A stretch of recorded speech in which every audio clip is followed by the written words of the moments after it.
This is what we see in Egypt. One, and I want you to write these things down. I'm talking about the power of the Holy Communion over your family. Number one, and you all know this one, the choir has just been singing about it, but we don't pay attention to it anymore. Sin was addressed once and for all. In Egypt, the sin factor was addressed and covered. Sin was addressed and covered. Now you say, but there was nothing mentioned about sin in Egypt. Remember, Egypt is a picture of the world. Pharaoh is a picture of the devil. And that bondage was a picture of the bondage of sin. And so when the blood of the lamb was shed, and finally Pharaoh let them go, the Lord was saying, you do not have to be here and serve Pharaoh anymore. He told Moses, this will be the sign to you. You will come and serve me on this mountain. When the Lord met Moses on Mount Sinai in the burning bush, he said, this will be the sign. Go get my children out. This will be the sign. When you come back, you'll serve me on this mountain. In other words, they've been serving Pharaoh. They've been serving that devil. They've been under a life they're not supposed to be under. But when I bring them out, they will serve me instead of serving Egypt. And that was when he addressed, when they came out, when the blood was shed, their sin was dealt with and covered once and for all. Too many people today are bothered still about their sin. If you want to get better for Jesus and live a better life, that is good. It's a noble cause. But when you're the kind of person that is always beating yourself up about what you did wrong, then you don't understand what God did for you. Sin was dealt with and covered. That's why they came out of Egypt. Egypt had no power over them anymore.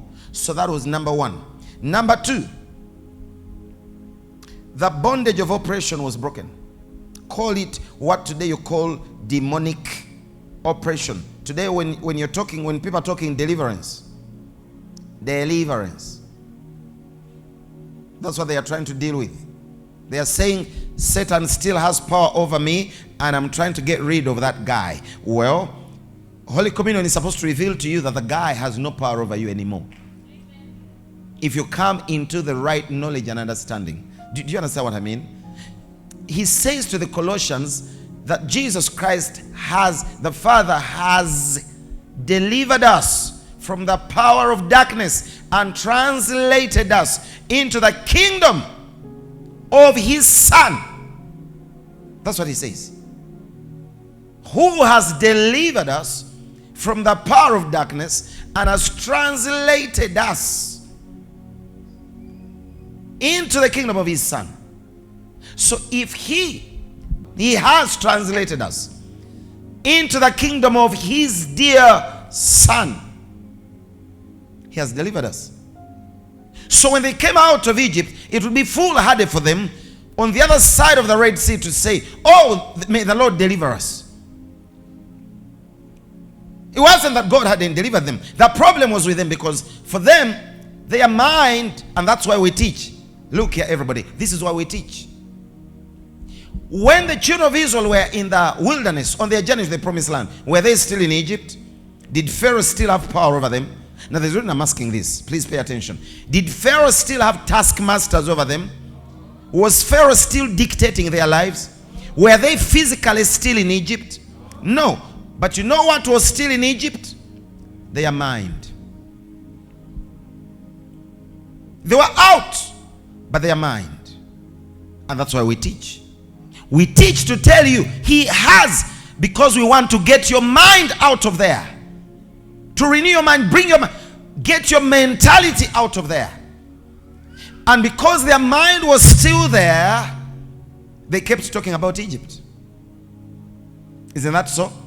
They said, oh, they longed for the cucumbers of Egypt, the watermelons, the leeks, the garlic. They mentioned them by name.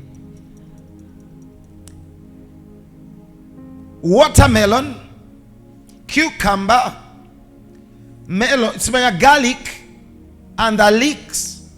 They even wished for the graves of Egypt. I wish we had died in Egypt. But was that Pharaoh forcing them to do that? No. I want you to translate this properly. Where today you're seeing that devil, and many people give the devil too much credit. And that guy sits and strokes his stomach.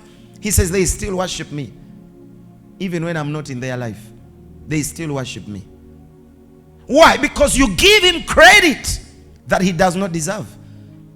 Pharaoh wasn't on their journey. After the Red Sea, he was not controlling them. But they were so mindful of him, so mindful of Egypt, why? Because they didn't know that they had been delivered. And many Christians today still don't know that they have been delivered. They see themselves bound. But here is what Holy Communion, what Holy Communion does, and what the blood did.